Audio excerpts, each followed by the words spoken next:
तो वक्फ संशोधन बिल पर जगदंबिका पाल का भी बयान सामने आया।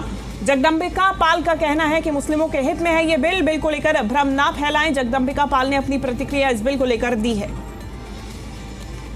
से वक्फ संशोधन बिल पास हो गया है और जेपीसी जो कमेटी बनाई गई थी इस संशोधन बिल पर मंत्रणा के लिए, उसके चेयरमैन जगदंबिका पाल साहब हमारे साथ मौजूद हैं। सर, महीनों की कह सकते हैं आप लोगों की जो मंत्रणा थी, मेहनत थी, अब वो कल लोकसभा में तो आप लोगों ने बिल पारित करा लिया, लेकिन आज राज्यसभा में कैसे देखते हैं? राज्यसभा में क्या नंबर गेम थोड़ा ऊपर नीचे हो सकता है बीजेपी और एनडीए के? पहले तो लोकसभा में ज्वाइंट पार्लियामेंट्री कमेटी की रिपोर्ट के बाद उसकी रिकमेंडेशंस और उसके अमेंडमेंट्स को जिस तरह से सरकार ने पूरा स्वीकार किया है, अपने आप में शायद एक किसी जेपीसी की पहली रिपोर्ट्स होगी, अमेंडमेंट होगी, जिसको सरकार ने अक्षर से स्वीकार किया।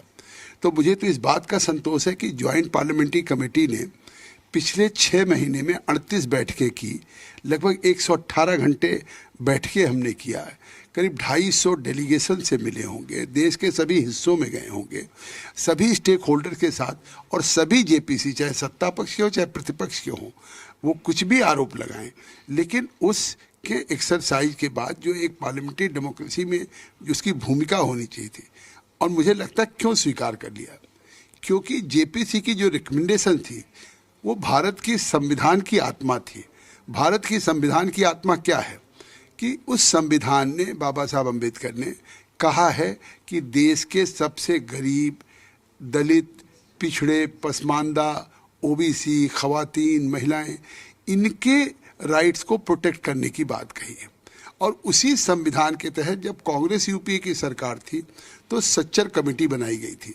सच्चर कमेटी की जो रिकमेंडेशंस है 2006 में आ गई थी, जिसको लागू करना चाहिए था कांग्रेस यूपीए को 2014 तक, उसको नहीं लागू किया। आज वो सच्चर कमेटी की रिपोर्ट को भी लागू किया तो नरेंद्र मोदी की सरकार ने किया।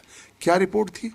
उन्होंने कहा था कि इस वक्फ बोर्ड में एक बेहतर एडमिनिस्ट्रेशन के लिए, जहां इसकी कमाई रेवेन्यू रेलवे और सेना के बाद सबसे बड़ी प्रॉपर्टी है, 12,000 करोड़ होनी चाहिए, आज 132 करोड़ 100, तो उससे बोर्ड की तनख्वाहें नहीं निकल रही हैं।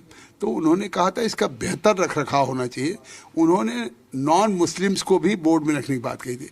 उसी सच्चर कमेटी की रोज दुहाई all India Muslim personal law board देता है, ओवैसी देते हैं, कांग्रेस देती है, समाजवादी देती है, टीएमसी देती है, डीएमके देती है, और जब सच्चर कमेटी की रिपोर्ट लागू हो रही तब भी विरोध कर रहे हैं। श्री अमित शाह गृह मंत्री जी ने कह दिया कि हम ये जो आरोप लगा रहे हैं मस्जिद ले ली जाएगी, खानका, कब्रिस्तान, बारगाह ले ली जाएगी, मैं सदन में स्पष्ट करना चाहता हूँ कि हमें न कब्रिस्तान, खानका, बारगाह, इससे नहीं, हमको वक्फ में भी नहीं इंटरफियर करना है सरकार को, न वाकिफ के इंटेंशन में कोई इंटरफियर करना है, न मुतवल्ली, ये मुस्लिम ही होगा, लेकिन केवल उन पर संपत्तियों का एक अच्छी देखरेख हो, ट्रांसपेरेंट ढंग से, उसकी जो आमदनी हो उस आमदनी का ऑडिट हो, चाहे सीएजी के द्वारा रिटायर्ड ऑडिटर से, जिससे उसका इनकम जो हो उस फायदे को पसमानदा, गरीब, खवातीन, ओबीसी